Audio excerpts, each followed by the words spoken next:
பரலோக பிதாவே, இந்த அதிகாலை நேரத்திலும் நாங்கள் கற்றுக்கொள்ள இருக்கிற இந்த வேத பாடத்தின் மூலமாக கர்த்தர் எங்களோடு கூட பேசும்படியாக ஜெபிக்கிறோம். இயேசுவின் நாமத்தில் ஜெபிக்கின்றோம் நல்ல பிதாவே, ஆமென். பிரியமானவர்களே, இந்த நாளிலும் கூட நாம் கற்றுக்கொள்ள இருக்கின்ற தீர்க்கதரிசி எசேக்கியேல் தீர்க்கதரிசி ஆவார். எசேக்கியேல் என்கின்ற பெயருக்கு தேவன் பலப்படுத்துகிறார் என்று அர்த்தமாகும். தேவன் பலப்படுத்துகிறார் அல்லது தேவன் பலப்படுத்துவார் என்று அர்த்தமாகும் எசேக்கியேல் என்றால். இவர் யூதேயாவிலே 622 கிறிஸ்துவுக்கு முன்பாக 622 இவர் ஆசாரிய குடும்பத்தில் பிறந்தார் என்று பார்க்கிறோம். இவருடைய தந்தை பெயர் புசி என்று சொல்லப்பட்டிருக்கிறது. தன்னுடைய 30வது வயதிலே பாபிலோன் தேசத்தில் சிறைப்பட்டிருந்த 5ஆம் ஆண்டில், அதாவது கிறிஸ்துவுக்கு முன்பாக 593ஆம் ஆண்டிலே கேபார் நதி அண்டையில் கர்த்தருடைய தரிசனத்தை இவர் பெற்று தீர்க்கதரிசியாக அழைக்கப்படுகின்றார். இவருடைய ஊழிய காலங்கள் 593 முதல் 571 வரை, கிட்டத்தட்ட 22 ஆண்டுகள் இவர் தீர்க்கதரிசியாக ஊழியம் செய்தார் என்று வரலாற்று குறிப்பு சொல்லுகிறது.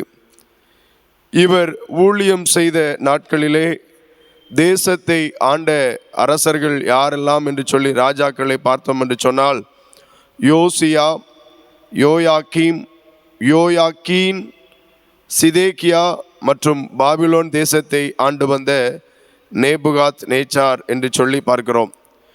இவருடைய கடைசி காலத்தை குறித்து ஒருவேளை வேதாகமத்திலே சொல்லப்படவில்லை.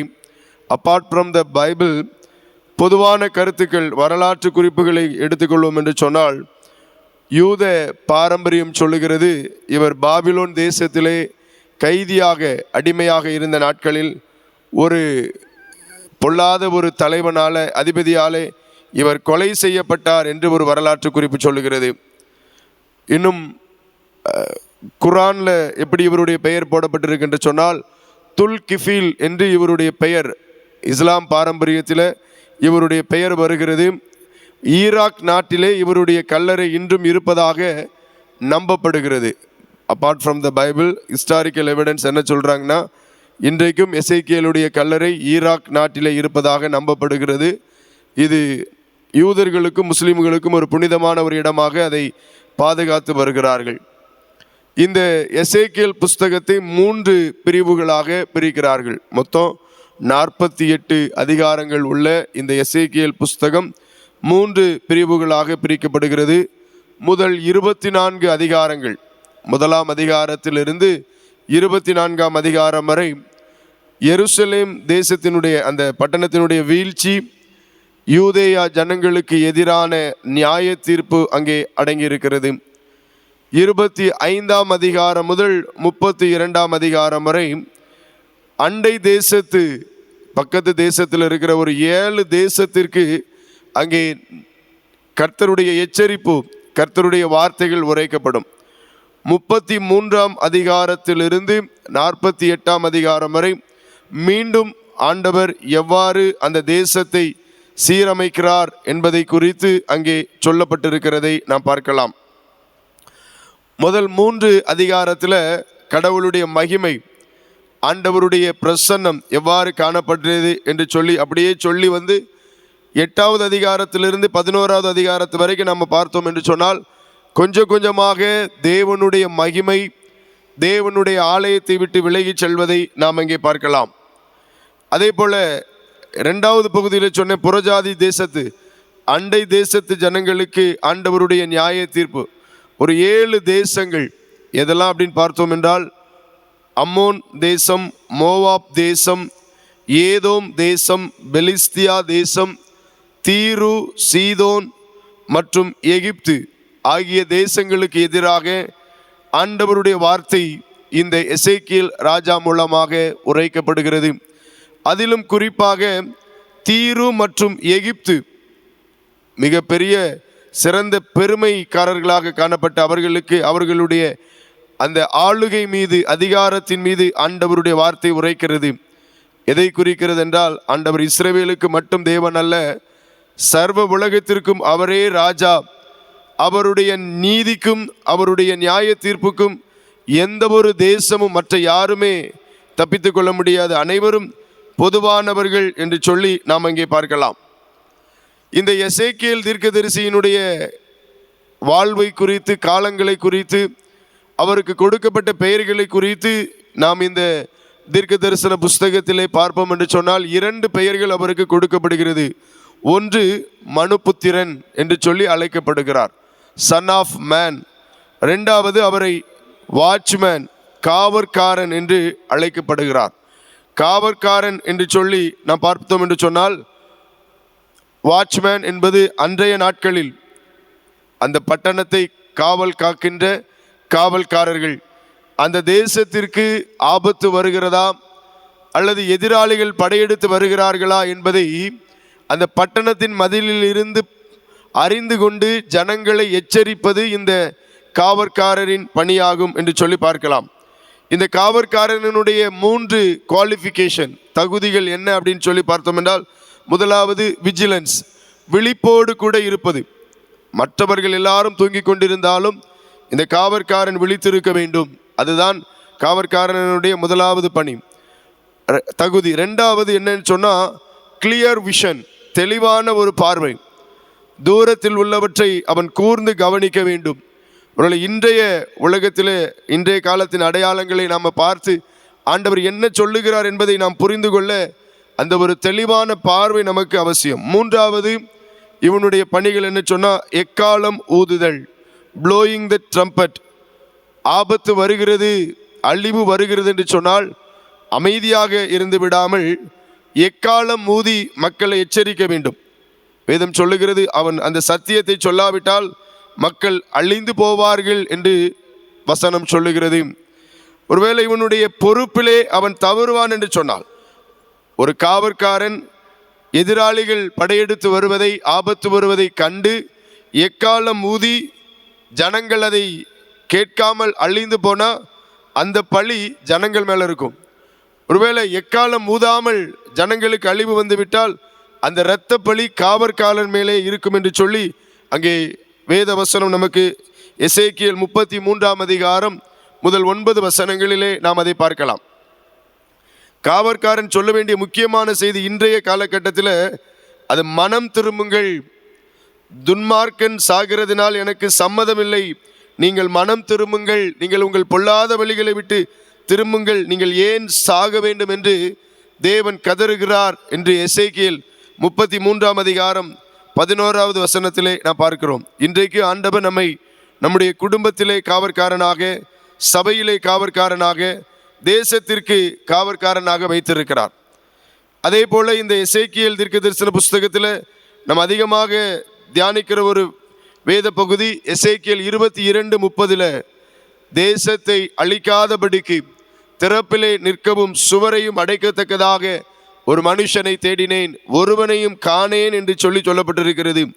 தேசத்தின் ஜனங்களுக்காக பரிந்து பேசுகிற, தேசத்தின் ஜனங்களுக்காக மன்றாடுகிற ஒரு திறப்பிலே நிற்கக்கூடியவனை ஆண்டவர் தேடுகிறதாக இந்த எசேக்கியேல் 22ஆம் அதிகாரம் 30வது வசனத்திலே சொல்லப்பட்டிருக்கிறது.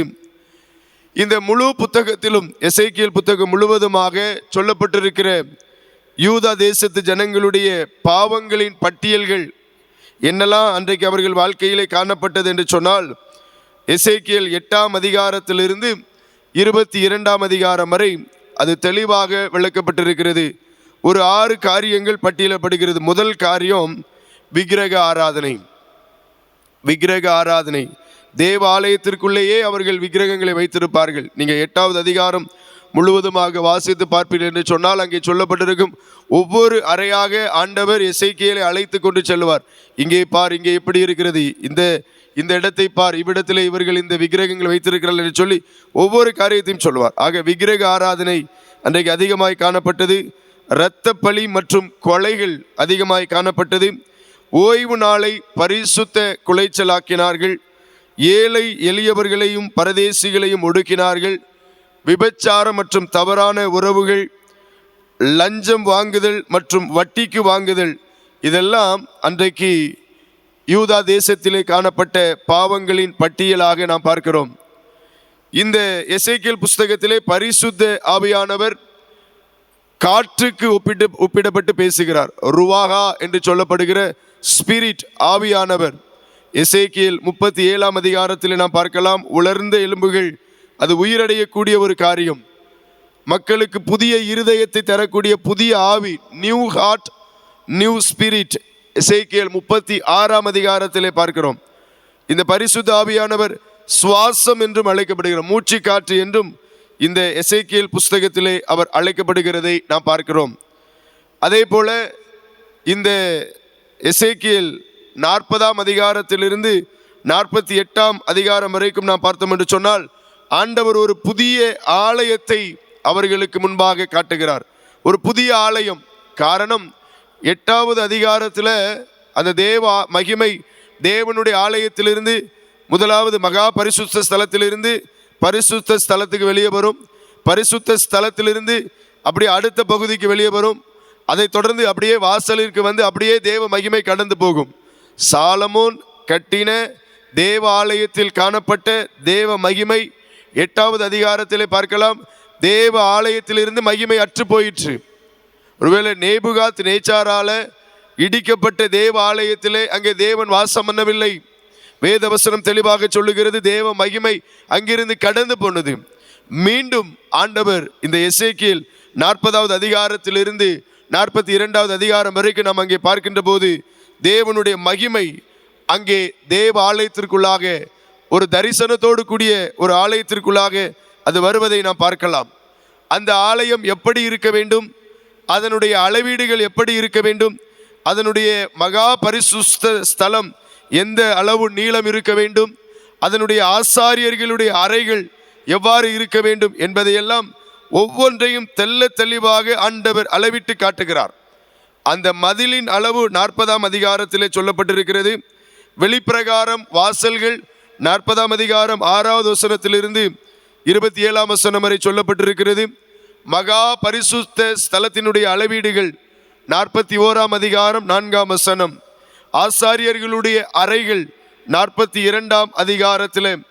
இவ்வாறு ஆண்டவர் ஒவ்வொன்றையும் சரியான அளவீடு வைத்து இவ்வாறு இந்த ஆலயம் இருக்க வேண்டும் என்று சொல்லி ஆண்டவர் சொல்லுகிறார்.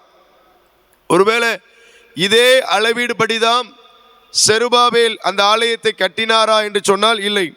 செருபாபேல் சிறையிருப்புக்கு பின்பாக மீண்டும் யூதேய தேசத்திற்கு வந்த யூதர்கள் தேவ ஆலயத்தை எடுத்து கட்டினார்கள். ஆகவே தான் நாம் பார்க்கிறோம், முந்தின ஆலயத்தின் மகிமையை பார்க்கிலும் பிந்தின ஆலயத்தின் மகிமை பெரிதாயிருக்கும். இந்த ஆலயம் எப்போ கட்டப்பட்டது அப்படின்னா 516 இந்த ஆலயம் கட்டப்பட்டது. ஆனால் அளவீடுகள் வித்தியாசம் உண்டு. ஆண்டவர் காண்பித்த ஆலயத்தினுடைய அளவீடும் செருபாபேல் நாட்களிலே கட்டப்பட்ட ஆலயத்தினுடைய அளவீடும் வித்தியாசமானது. ஒருவேளை அப்படியானால் இது எப்பொழுது இந்த ஆலயம் கட்டப்படும் என்று சொன்னால், இன்றைக்கும் தியாலஜியன்ஸ், வரலாற்று ஆராய்ச்சியாளர்கள் சொல்லுகிறார்கள், அது 1000 வருட அரசாட்சியிலே ஆண்டவராகிய இயேசு கிறிஸ்து மீண்டும் வந்து பூமியில் அரசாட்சி செய்யும் போது அவர் கட்ட இருக்கிற தேவனுடைய ஆலயம் கடைசி நாட்களிலே, கடைசி காலங்களிலே அது கட்டப்பட இருக்கிற ஒரு ஆலயம் என்று சொல்லி வரலாற்று ஆராய்ச்சியாளர்கள், இன்னுமாக இறையியல் வல்லுநர்கள் அந்த காரியங்களை கற்றுத்தருகிறார்கள். மனிதனால் கட்டப்பட்ட தேவ ஆலயம் இடிக்கப்பட்டது. ஆனால் தேவனுடைய பிரசன்னத்தினால கட்டப்பட இருக்கிற அந்த ஆலயம் அது என்றென்றைக்கும் நிலைத்திருக்கக்கூடியதாக நாம் பார்க்கிறோம். ஆண்டவர் அந்த அளவீடுகளை கொடுப்பதை குறித்து நாம் பார்ப்போம் என்று சொன்னால், எல்லாவற்றிற்கும் ஆண்டவர் ஒரு ஒழுங்கு வைத்திருக்கிறார்.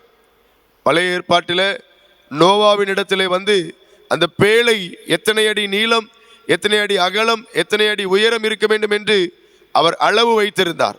மோசேயின் இடத்துல உடன்படிக்கை பெட்டி, அதையும் அளவோடு வைத்து அவர் சொல்லுகின்றார். அதே போலதான் இங்கே எசேக்கியேலிடமும் தேவனுடைய ஆலயம் எவ்வாறு இருக்க வேண்டும் என்பதையும் கற்றுத்தருகிறார். நம்முடைய வாழ்க்கையிலும் ஒவ்வொரு காரியத்தையும், ஒவ்வொரு பகுதியையும் ஆண்டவர் தெளிவான திட்டமிட்டு வைத்திருக்கிறார். நம்ம வாழ்க்கையில் நடப்பது எல்லாம் ஏதோ ஏதேச்சையாக நடப்பது கிடையாது.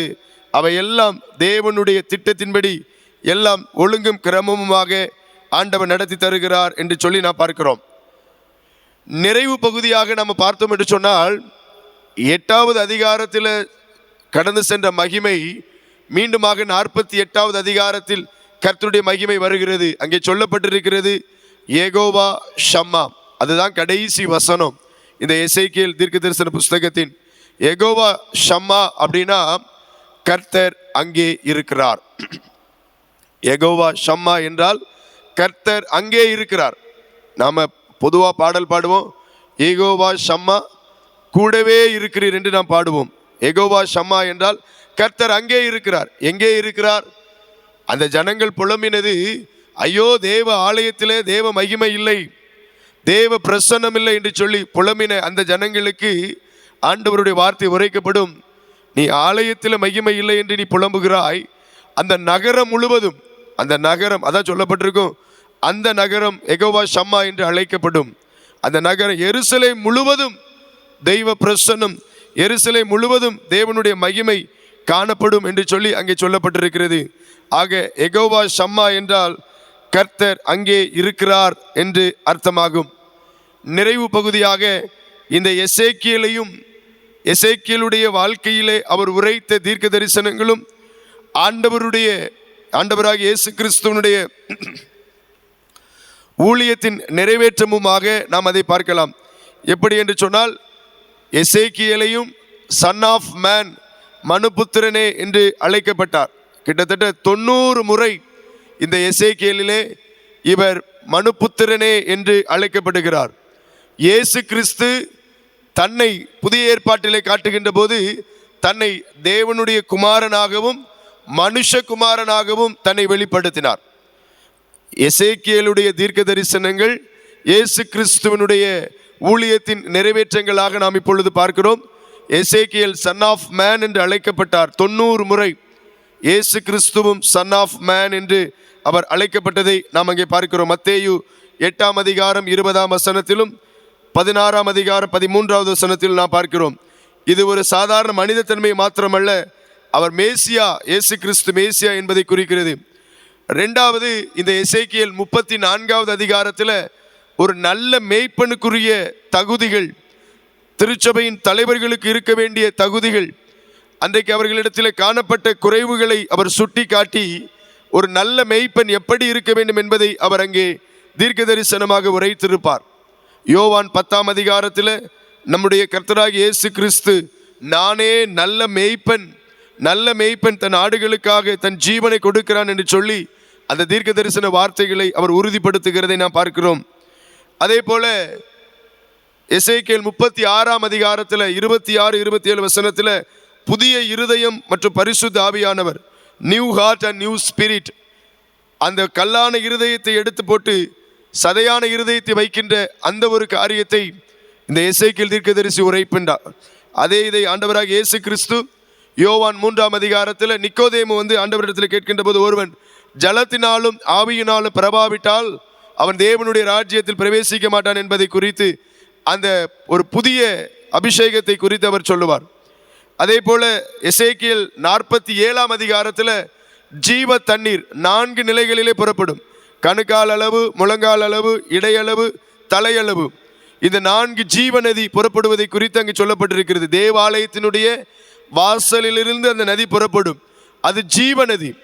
இதை இயேசு கிறிஸ்து தன்னுடைய ஊழியத்தில் யோவான் 4ஆம் அதிகாரத்தில் 14ஆம் வசனம், 7ஆம் அதிகாரம் 38வது வசனத்தில், என்னிடத்தில் விசுவாசமாய் இருக்கிறவன் எவனோ அவன் உள்ளத்தில் இருந்து ஜீவ தண்ணீருள்ள நதிகள் ஓடும் என்று சொல்லுகின்றார்.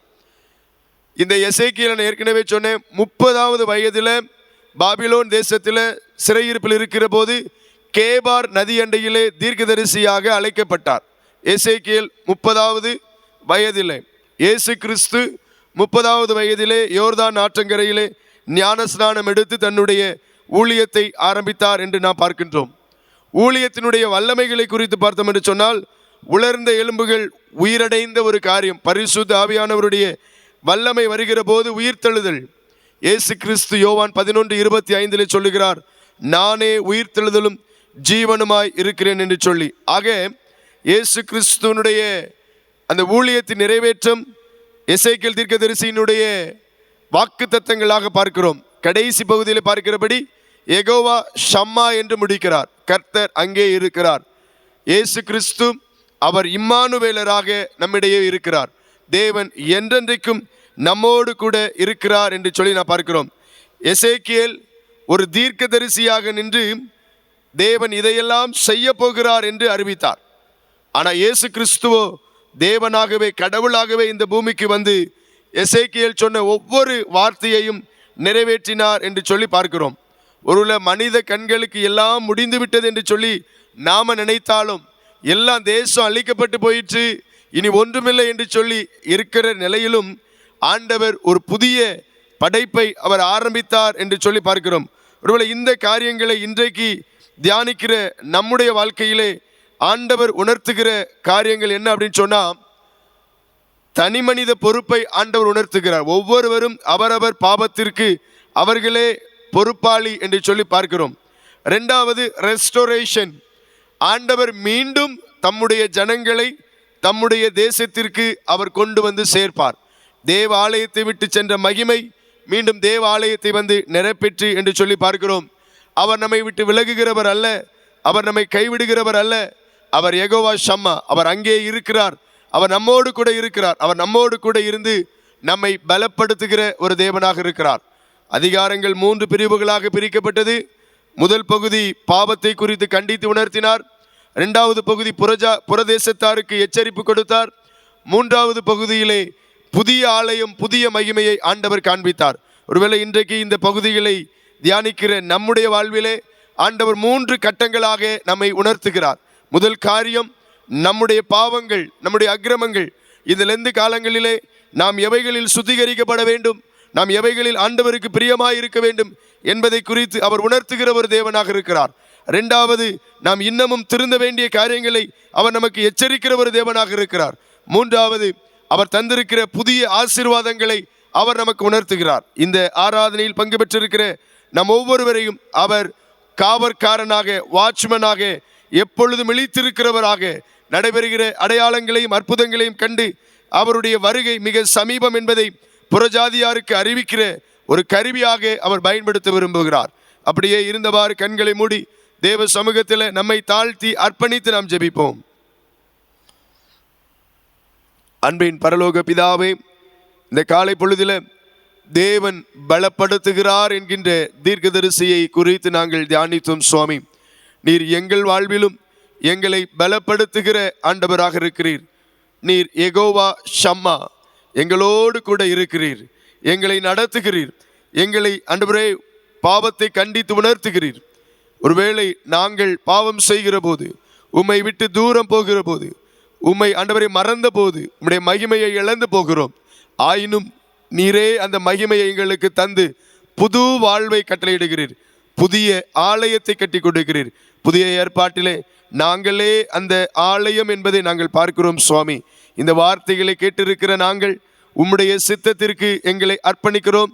ஆண்டவரே, திருச்சபைக்கு, சமுதாயத்திற்கு, தேசத்திற்கு எங்களை காவற்காரர்களாக நாங்கள் ஒப்பு கொடுக்கிறோம். சுவாமி, தேசத்தை அழிக்காதபடிக்கு திறப்பில் நிற்கவும் தக்கதாக, சுவரையும் அடைக்கவும் தக்கதாக ஒரு மனுஷனை தேடினேன் என்று சொல்லப்பட்ட வார்த்தையின்படி இதோ ஒரு கூட்ட ஜனமாக நாங்கள் வந்து நிற்கிறோம். சுவாமி, உம்முடைய கரத்தில் உள்ள கருவியாக எங்களை பயன்படுத்துவீராக. எசேக்கியேலை பயன்படுத்தின கர்த்தருடைய கரம், எசேக்கியேலை பயன்படுத்தின கர்த்தருடைய பிரசன்னம், கர்த்தருடைய வல்லமை இந்த காலை பொழுதிலே உமது சமூகத்திலே வந்திருக்கிற எங்கள் ஒவ்வொருவரையும் உம்முடைய சித்தப்படி நீர் பயன்படுத்த வேண்டும் என்று சொல்லி நாங்கள் ஜெபிக்கிறோம். ஒவ்வொரு நாளும் ஒவ்வொரு நேரமும் உம்முடைய சத்தம் கேட்டு உம்முடைய சித்தம் செய்கிறவர்களாக என்னையும் எங்களையும் பயன்படுத்துவீராக. இயேசு கிறிஸ்துவின் இன்ப நாமத்தில் ஜெபிக்கிறோம் நல்ல பிதாவே, ஆமேன்.